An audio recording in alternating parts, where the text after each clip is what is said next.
Does what we see and do on a daily basis impact on how we behave in our daily lives? Do you think there would be a noticeable difference between someone who's lived and worked in a city all their lives and someone who's worked in solitude in the countryside or wilderness? Do you think it would manifest in body language, posture? Do you think it would result in one having greater longevity than the other? I think some of these questions have answers that we can all agree on. Let's chat about it. Yes, I do think that what we see on a daily basis does affect how we behave, what we take in through our eyes. And I'm not talking about on a social destructive level. I'm talking about minute, little details, how we react, how we behave, how we hold ourselves. Stimulus through the eyes can cause heightened brain activity just because the brain is being asked to process more information. I do believe it can manifest itself in body language. In the city, we're asked to behave professionally, confidently, sartorially, more acceptable, more professional. And I think that kind of almost discipline or expectations can carry on to influence you in your social life, how you behave. I do believe that working outside manually puts more strain on the body, and I do believe that working inside in an office environment puts more strain on the heart, not just because of the pressure, but because you're leading a more sedentary lifestyle and you actively have to go out and look for exercise. And sometimes at the end of a busy day, that might not always be as easy as we think it is. In the office, you've got the pressure to meet deadlines, and I know you have if you work on the land, but probably those deadlines aren't quite as difficult or quite as well imposed. I've worked outside all my life. I've never worked in an office, so this is only my opinion of these things, but I do know that working outside in the jobs I've had, yes, it has been pressure, but it's been a different kind of pressure. And you're usually working with like-minded people who tend to, especially as a small group of you working on the land or working on a piece of equipment like a rig or something out in the countryside, there's a camaraderie. There doesn't seem to be any great level of competition within the group, whereas I think in a city environment that competition is almost expected.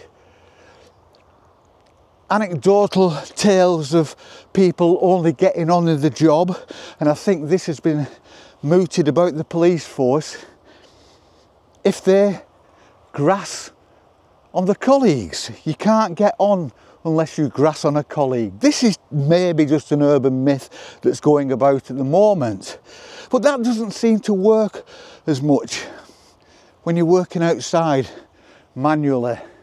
It's kind of a we're all in this shit together kind of an attitude, and I know because I've been there for 50 years.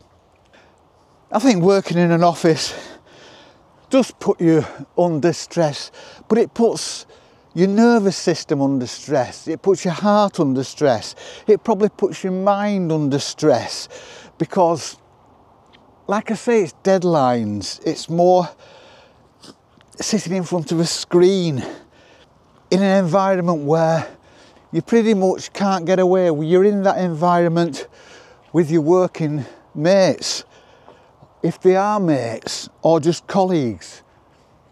Whereas outside, the pressures come from the weather, falls, bangs, manual jobs. I've spent my whole life going into hospital every few weeks because I'd broken something or something. My mother used to run the ECG heart department in our local hospital, and when I turned up at Casualty, every bloody couple of weeks, they would say, "Hey up, Phyllis's lads here."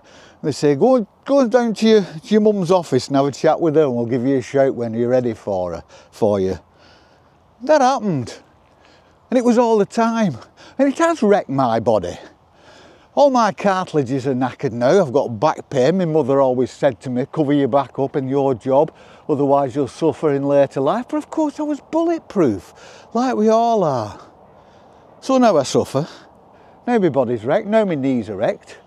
My shoulders are wrecked. Actually, when I move my arms now, there's a loud creak. Other people can hear it. People standing near me say, what's that noise? And it's my cartilage grinding in my shoulders. Working outside, working manually. There's pressures on both sides. So overall, and I think these are only my opinions, what we see on a daily basis is actually a representation of your whole life. If you're in an office, disciplined, in a suit, expected by others, by clients, to behave professionally, with decorum, to present yourself well, to sell a product because that's what you're there for, or a service.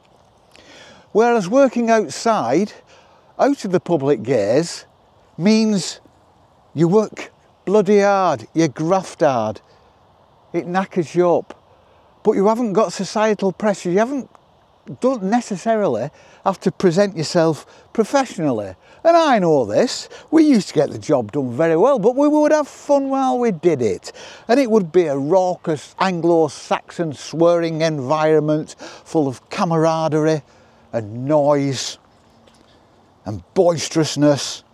And I do believe this carries over into your social life. This carries over into behaviour. This carries over how you actually move about society. There's no right, no wrong. Like I say in all my videos, there is no right and there's no wrong. So you can work in an office, confined, in four walls, in a tight structure, pressure, looking at a TV, a monitor, hitting deadlines, getting paid well for it. Probably got a nice pension as well, but it's still pressure. Or you can stand here and gaze at the sky and look over at a distant horizon.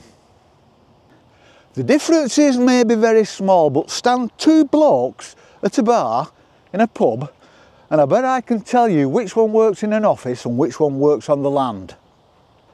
Yes, I do believe that what you see on a daily basis affects you, how you behave, how you think, how you present yourself in public. They may be small, tiny, minuscule little differences, little signs, but they're there. So I do think that if you work in an office environment, in a city, in an urban environment, in a town, don't just think about going to the gym for your exercise, running in the park, playing on your PS5. Get out in the countryside, walk, fast walk, run, cycle, because it's not just about what you do, it's about where you're doing it. Out in the countryside, it's a whole different thing. I'm looking now over and I can see, it's like rolling, the landscape's rolling. And you can see one bump and another, and there's a cloud inversion in the second one, and then I can see rising ground beyond the cloud inversion. You don't get that in an office. I'm walking under trees now, and I could be walking, I could be running, and I can hear the stream over there. You don't get this in a gym environment. You get music, it's relaxing, it's great, but not this.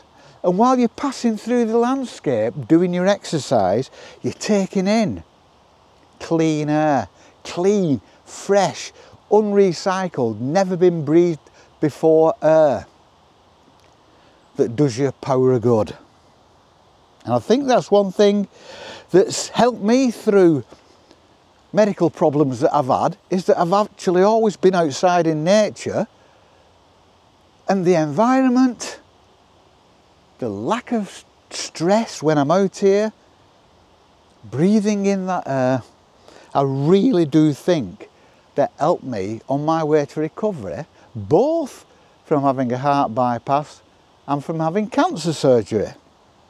I am living, walking, breathing proof that the landscape, the nature, the countryside, outside, it's good for you.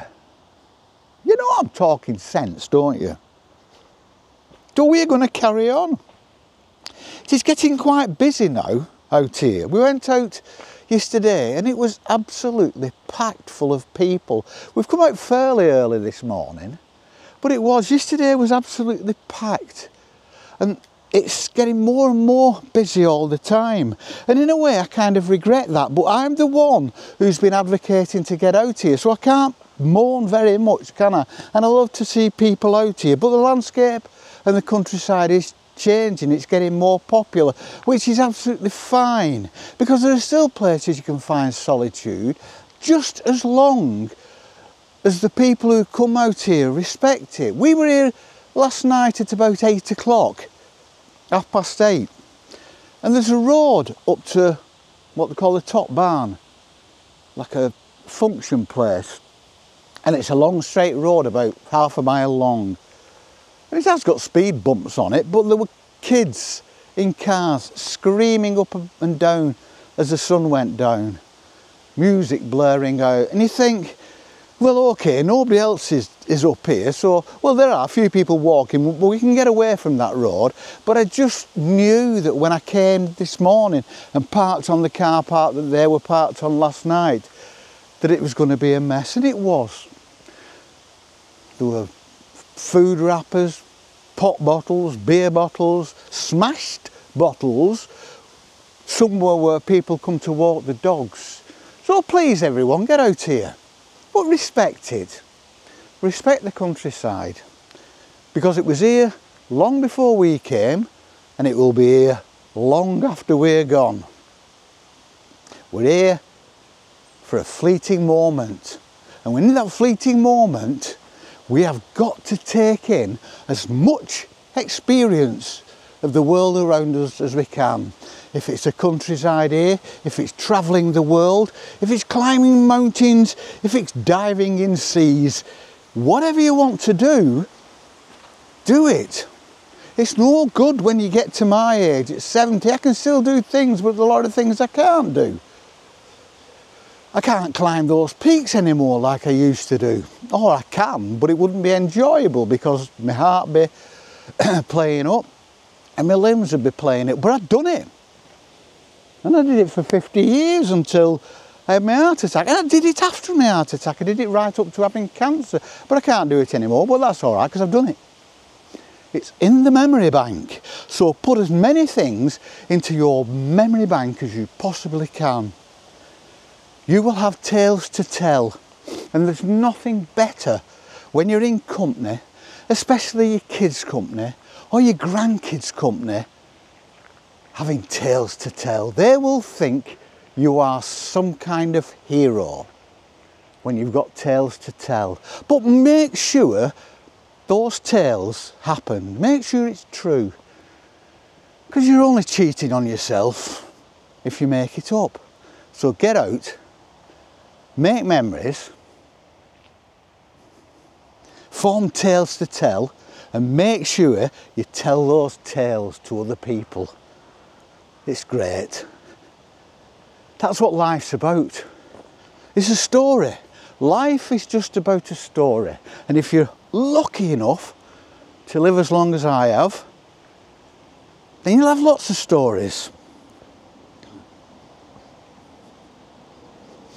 And on that note, we shall carry on our walk because it's still early and the sun's just coming up and it's beautiful, and we'll see you on the flip. Peace and love.